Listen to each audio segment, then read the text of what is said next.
Greater Noida में जो building गिरी वहां पर हम आपको सीधा तस्वीरें दिखा रहे हैं कि कैसे इस वक्त भी रेस्क्यू ऑपरेशन चल रहा है।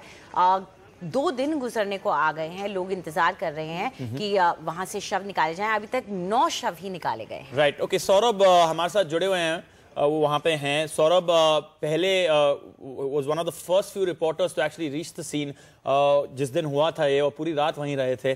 सौरभ, आप जरा समझा सकते हैं हमें कि आप जो देख रहे हैं 32 आवर्स हो गए हैं, क्या प्रोग्रेस हो रहा है, क्या स्पीड इंक्रीज हो गई है रेस्क्यू एक्टिविटीज की?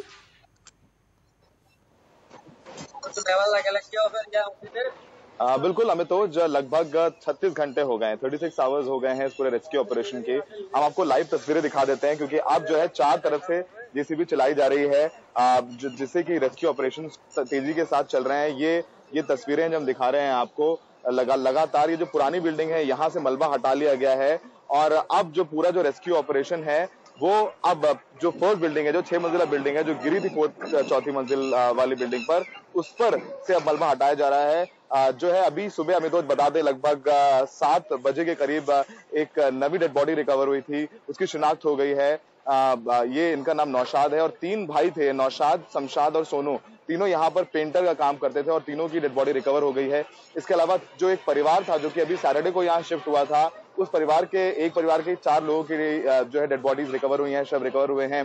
प्रियंका और शिव दुबे, उनकी 1 साल की जो बेटी है, उसकी डेड बॉडी भी रात में रिकवर हो गई थी। तो लगातार जो डेड बॉडीज हैं वो रिकवर हो रही हैं। लगातार कल सुबह से नोएडा जो प्रशासन है वो डाउन प्ले कर रहा था, उनका कहना था कि अब कुछ नहीं होगा, लेकिन जब आज सुबह फिर रात भर की खुदाई के बाद, डबरे डालने के बाद जब एक डेड बॉडी निकली तो बात साफ हो गई कि अंदर 10 से 15 लोग और दबे हो सकते हैं। तो आज भी ये रेस्क्यू ऑपरेशन रात तक चलेगा। फिलहाल जरूर तेजी आई है, जेसीबी मशीन का इस्तेमाल किया जा रहा है, लेकिन अभी भी जो अंदर लोगों के दबे होने की आशंका बनी हुई है। कल 24 लोगों के खिलाफ नामजद मुकदमा दर्ज किया गया, जिसमें से 4 लोगों को अरेस्ट भी किया गया। इसके अलावा जो ग्रेटर नोएडा अथॉरिटी है, जो यहाँ की गवर्निंग बॉडी है, जो कि यहाँ सारी परमिशन देती है, उसने 2 अपने ऑफिसर्स को सस्पेंड किया है और एक अपने जो उनको ऑफिसर और स्पेशल ड्यूटी था, जो कि सीनियर अधिकारी हैं, उनको ट्रांसफर किया गया है। अंजलि जी, आप बता रहे हैं कि एक्शन लिया जा रहा है, लेकिन जो एफआईआर भी हुई है उसमें बहुत सारे लोगों को नामजद किया गया है, उनके ऊपर स्पेशल एक्ट भी लगाया गया है, उसके बारे में भी थोड़ी जानकारी दें।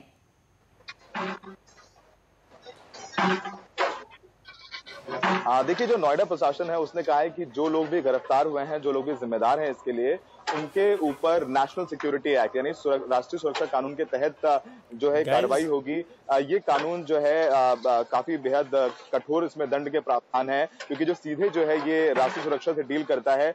तो उनके तहत 24 जो मुकदमे दर्ज हुए हैं, 4 जो लोग हैं उसमें से 2 प्रॉपर्टी डीलर हैं और एक यहाँ के जिनके नाम पर बिल्डिंग है वो है, और एक कासिम नाम का बिल्डर है जिसने पूरी बिल्डिंग बनाई थी। इन चारों के खिलाफ नेशनल सिक्योरिटी एक्ट के तहत मुकदमा होगा। इसके अलावा जो 24 लोग हैं जिनके खिलाफ एफआईआर हुई है, नामजद मुकदमे हुए हैं, वो इस पूरे इन दोनों प्रोजेक्ट से संबंधित हैं। कई इसमें प्रॉपर्टी डीलर हैं और उसके अलावा कुछ वो लोग हैं जिन्होंने इनको परमिशन दिलवाई थी। इसके अलावा आज जो है सुनने को आ रहा है कि Noida authority, greater Noida authority के अंदर भी 2 लोगों के ऊपर मुकदमा हो सकता है।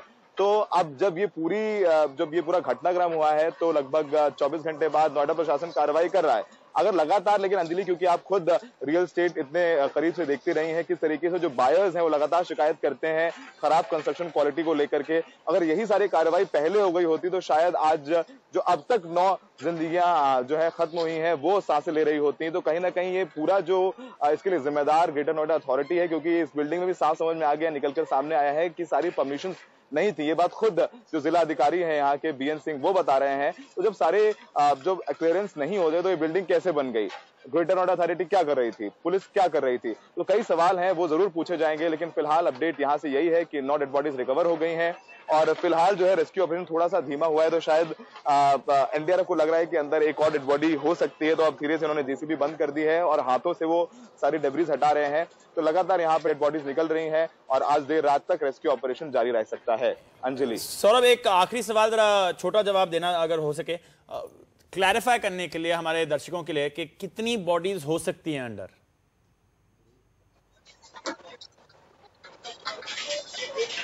नौ निकल गई हैं अमितोज, और कहा जा रहा है कि 10 से 12 डेड बॉडीज अंदर हो सकती हैं। और प्रिसाइज नंबर किसी के पास नहीं है क्योंकि ज्यादातर मजदूर हैं, तो कह सकते हैं हम लोग 10 से 12 डेड बॉडीज और हो सकती हैं। और हो सकती है। ओके।